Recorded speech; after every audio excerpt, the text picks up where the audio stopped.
శుభోదయం అందరికీ. ఇవాళ మెంతి కూర పెసరపప్పు. మెంతి కూర బాగా కడిగేసుకుని సన్నగా ఈ విధంగా కలుపుకోవాలి.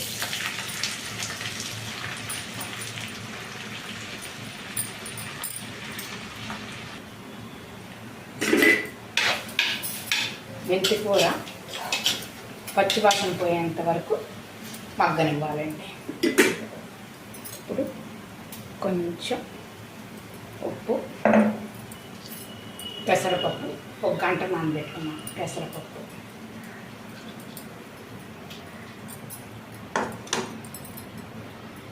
కొంచెం ఇంగువ, సన్నపు సెగన మగ్గనివ్వాలి. కూర అంతా చాలా బాగుంటుందండి. మెంతి కూర, పెసరపప్పు, పొడి కూర.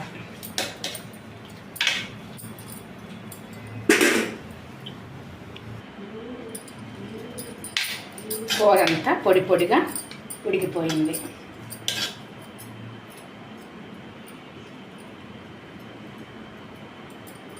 ఇప్పుడు పోపు వేయాలి.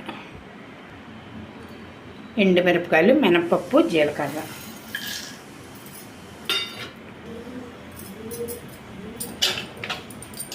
కూర అంతా బాగా పొడి పొడిగా ఉడికిపోయింది.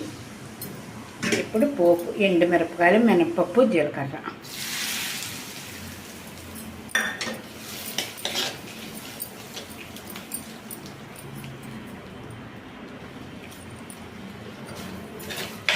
మెంతి కూర, పెసరపప్పు పొడి కూర అండి.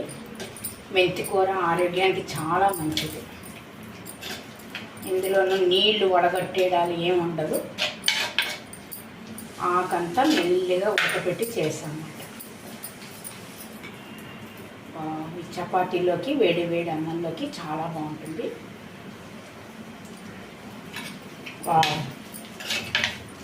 చాలా రుచిగా ఉందండి.